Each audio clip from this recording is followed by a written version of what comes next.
बिस्मिल्लाहिर्रहमानिर्रहीम। अस्सलामु अलैकुम। मेरी कहानी सुनने से पहले मेरे चैनल को सब्सक्राइब करें और बेल आइकॉन के बटन को दबाना ना भूलें ताकि मेरी हर वीडियो आप तक आसानी से पहुंच सके। मैं अपने वालिदैन की इकलौती बेटी थी। मेरा नाम नायरा था। मेरे माँ और बाप दोनों ही मुझसे बहुत ज़्यादा प्यार करते। माँ और बाप के अलावा मेरे घर में एक मेरी फुप्पो भी रहती थी जो मुझसे बहुत ज़्यादा मोहब्बत करती थी। फुप्पो का शौहर बहुत जवानी थी जब इंतकाल कर गए। फुप्पो का एक ही बेटा था लेकिन फुप्पो का कोई घर ना था। मेरे वालिद ने अपना घर का एक हिस्सा फुप्पो को दे रखा था। फुप्पो पिछले पोर्शन में रहती और हम अगले पोर्शन में रहते। फुप्पो जान मुझसे बहुत ज़्यादा प्यार करती जबकि अम्मी और अब्बू उसके बेटे से भी बहुत ज़्यादा मोहब्बत करते। यहाँ तक कि वो मुझसे बढ़कर भी उसके बेटे से मोहब्बत करते। हम दोनों भी घर में इकट्ठे रहते, खेलते कूदते, लड़ते झगड़ते, सारा दिन लड़ते झगड़ते रहते, लेकिन शाम को फिर अपने खिलौने इकट्ठे रख के सो जाते। हम खुशहाल जिंदगी गुजारते रहे। मेरी फुप्पो अक्सर कहती कि मैं चाहती हूँ भाईजान कि मैं आपकी बेटी को अपनी ही बहू बना लूं, लेकिन वालिद अक्सर कहता कि अभी ये दोनों छोटे हैं, इन दोनों की बात, रिश्ते की बात तुम मत किया करो। जब बड़े हो जाएंगे तो मुझे अहमद से बढ़कर कोई नहीं है। मैं अहमद के अलावा किसी और के बारे में सोच भी नहीं सकता। हमारा घराना बहुत ही मजबूत था। वक्त गुजरता गया, हम बड़े होते गए। हम दोनों ने मैट्रिक पास कर लिया। अहमद बाहर के मुल्क पढ़ने के लिए चला गया और मैं पाकिस्तान की तालीम हासिल करती रही। तालीम हासिल करती, मैं कॉलेज में जाती, सुबह जाती और शाम को वापस आती। मुझे इस बात का इल्म भी ना था कि मेरी शादी मेरी फुप्पो के घर होगी, क्योंकि फुप्पो ने कभी ऐसी जिक्र की कोई ना बात की थी। लेकिन फुप्पो मुझसे प्यार बहुत ज़्यादा करती थी। फिर जब फुप्पो को पता चला कि मेरे बेटे ने अपनी तालीम मुकम्मल करने के बाद अच्छी जॉब पर खड़ा हो गया है, तो फुप्पो ने बातों ही बातों में ये बात जाहिर करना शुरू कर दी। मेरे वालिद और वालदा भी बहुत ज़्यादा खुश थे, लेकिन वालदा और वालिद को ये बात नहीं मालूम थी कि मेरा किसी और के साथ अफेयर है। रास्ते में आते जाते मेरा अफेयर अली से हो गया। मैं अली को बहुत ज्यादा मोहब्बत करती थी। हमारे अफेयर को 8 माह हो चुके थे। मैं अक्सर कहती कि अली प्लीज मेरा रिश्ता भेज दो। मेरी फुप्पो का बेटा अगर आ गया तो फुप्पो उसका रिश्ता मेरे साथ पक्का कर देगी। ये बात मैं अली से कहने से तो डरती, लेकिन अली को मैं रिश्ते की बात बार बार कहती कि अली प्लीज ये ना हो कोई और रिश्ता आ जाए। अली मेरी बात पर तवज्जो ना करता। 8 माह गुजर चुके थे। अली ने मेरी बात पर एक दिन भी कान ना धरा। आखिर वो वक़्त आ गया कि जब अहमद घर वापस लौट आया। घर में एक अजीब सी हलचल मच गई। अहमद की आने की खुशी में कभी कोई शायआने बजते, कभी किसी के कानों में, कभी दिल में। ये शायआने बजने की 2 वजह थी। एक तो सबका लाडला वापस आ रहा था और दूसरा ये कि हम दोनों की शादी करने के बाद दोनों घरों का फर्ज अदा हो जाएगा। अहमद वापस आ गया। फुप्पो ने कहा कि अहमद बेटा, मैं चाहती हूँ अब हम अपना घर खरीद लें। अहमद ने एक नहायत शानदार कोठी खरीदी, जहाँ लाकर अपनी माँ को बैठा दिया। कहा कि अब ये तुम्हारा घर है माँ, अब हम मामू के घर में नहीं रहेंगे। मेरे अब्बू ने अपने बेटे भांजे अहमद को अपने गले लगाया और पूछा, अहमद बेटा, कभी मैंने आपको एहसास होने दिया कि ये घर आपका नहीं? कहने लगा, मामू जान कभी नहीं, लेकिन फिर भी हम अपने घर में अब रहना चाहते हैं। अब्बू ने कहा, मैं बहुत ज्यादा खुश हूँ कि मेरा भांजा इस काबिल हो गया कि मेरी बहन को सुख दे सके। एक दिन फूफा जान हमारे घर में आई और कहा कि मैं अब अपनी बेटी को अपने घर में ले जाना चाहती हूँ।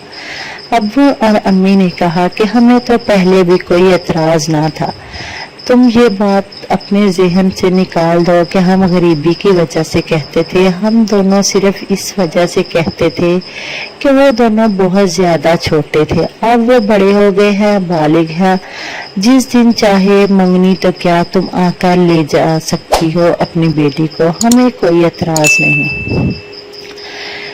जब फूफा चली गई तो मैं कॉलेज से आई। अम्मी ने कहा कि तुम्हारी कॉलेज तो खत्म, पेपर हो गए, रिजल्ट आ गया, अब तुम कॉलेज में क्या लेने जाती हो? मैंने कहा, अम्मी जान वैसे ही दोस्तों से मिलने के लिए चली जाती हूँ। अम्मी ने बताया, तुम्हारी फूफा आई थी, तुम्हारा रिश्ता तय हो चुका है। मैंने अम्मी से कहा, अम्मी मैं अहमद से नहीं, मैं रजा अली से मोहब्बत करती हूँ। अली मुझसे बहुत ज्यादा मोहब्बत करता है, मैं अली से ही शादी करूंगी। अम्मी ने फौरन ही मुझे डांटना शुरू कर दिया और कहा, बकवास बंद करो, तुम दिन ब दिन बिगड़ती जा रही हो। तुमने कभी अपने आप को आईने में देखा है? तुम्हारी सूरत कैसी बदसूरत बनती जा रही है। तुमने अपनी फुफ्फो को कभी गौर से देखो, वो कितना पर्दा करती है और तुम कैसे बेहयाई बेपर्दगी वाली बातें करती हो। प्लीज नमाज पढ़ा करो, अल्लाह के करीब रहा करो ताकि तुम ऐसी बेहुदा बातें ना करो। अगर तुम्हारे बाप को ये बात पता चल गई तो वो तुम्हारा गला काट देगा। मैं बहुत ही अफसोस में थी। मैं अंदर कमरे में चली गई, सोचा कि मैं ये बात अली को कैसे बताऊं कि मेरी मंगनी अहमद से हो गई है। इतने में अहमद का फोन आया, अली का फोन आया और मैंने बताया कि मेरी मंगनी मेरी फूफा के बेटे अहमद से हो गई है, अब मैं अहमद से ही ब्याह कर जाऊंगी, तुमने रिश्ता नहीं भेजा था। अली ने कहा, तुम्हारा वालिद मुझे रिश्ता नहीं देगा, मैंने तुम्हें पहले ही कहा था। मैंने कहा, अली साहब अगर तुम रिश्ता भेजते तब की बात थी, तुमने रिश्ता ही नहीं भेजा।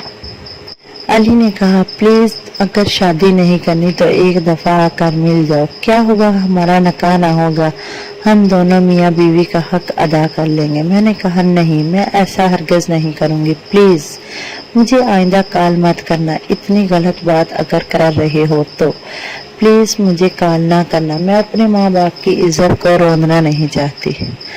अली ने कहा, अगर तुम मेरे पास एक दिन ना आई मुझे मिलने के लिए तो तुम्हारी तस्वीर को मैं ब्लैकमेल कर दूंगा, मैं तुम्हारी तस्वीर स्टेटस पर लगा दूंगा और जगह जगह तुम्हारी तस्वीर चली जाएगी। उसने कहा, नहीं ये गलत है, प्लीज मुझे ऐसा मत करना। अली ने कहा, सुबह अगर आ गई तो ठीक है, वरना तुम्हारी तस्वीर को मैं नेट पर लगा दूंगा। मैं बहुत ही रोई, परेशान हुई, नमाज पढ़ी और अल्लाह के हुजूर रो रो कर दुआ की और सो गई। सुबह का सूरज निकला, मैंने चादर ओढ़ी और चली गई। जब अली के पास गई तो अली ने वो कुछ कर दिया जो एक हक अदा नहीं कर, जो अपने मियाँ बीवी हक अदा करते हैं, वही हक अदा हुआ। जब मैं आने लगी तो अली ने कहा, प्लीज दोबारा फिर आना। मैंने कहा, नहीं, आज के बाद मैं कभी नहीं आऊंगी। अली ने कहा, तुम्हें आना होगा। मैंने कहा, नहीं। हम दोनों आपस में झगड़ रहे थे। अली ने मेरा बाजू खींचा। मैंने कहा, नहीं अली, मैं कभी नहीं आऊंगी। उसने कहा, अगर तुम नहीं आओगी तो मैं ये वीडियो तुम्हारी जो मैं बना चुका हूँ मैं नेट पर लगा दूंगा, प्लीज अगर तुम ना आई तो अपना बंदोबस्त खुद कर लेना। मैं अली से झगड़ने लगी। जैसे ही मैंने अली को धक्का मारा तो मेरी आंख खुल गई। माँ मुझे आवाजें दे रही थी कि उठ जाओ और नमाज पढ़ लो, तुम्हारा हर वक्त सोने के अलावा कोई काम नहीं है। माँ आज भी शायद गुस्से में थी। मेरी एकदम से आंख खुल गई। मैं उठी, मैंने उठकर नमाज पढ़ी। सूरज निकल चुका था। मैंने कुरान पढ़कर बाहर देखा, सूरज अपनी आबोताब के साथ निकला हुआ था। मैं बहुत ज्यादा खुश हुई। मैंने कहा माँ सच कहती है, नमाज पढ़कर सोया करो, उठकर नमाज पढ़ा करो ताकि तुम्हारे जहन से फतूर उतर जाए। अभी तो मेरी उसके पास एक तस्वीर है, अगर खुदा न खास्ता कोई ऐसा गलत कदम हो गया तो वो मुझे जिंदगी भर माफ नहीं करेगा। इतनी देर में फिर से अली का फोन आया और कहा कि अगर तुम मिलने आ रही हो तो ठीक है, नहीं तो मैं तुम्हारी तस्वीर नेट पर दे रहा हूँ। मैंने कहा जो करना है कर लो। मैंने वैसे भी पुलिस में कंप्लेन लिखवा दी है कि एक शख्स कोई मेरे पास, उसने मेरी तस्वीर न जाने किस तरह ले ली है और अब वो मेरी तस्वीर नेट पर इशू करने वाला है।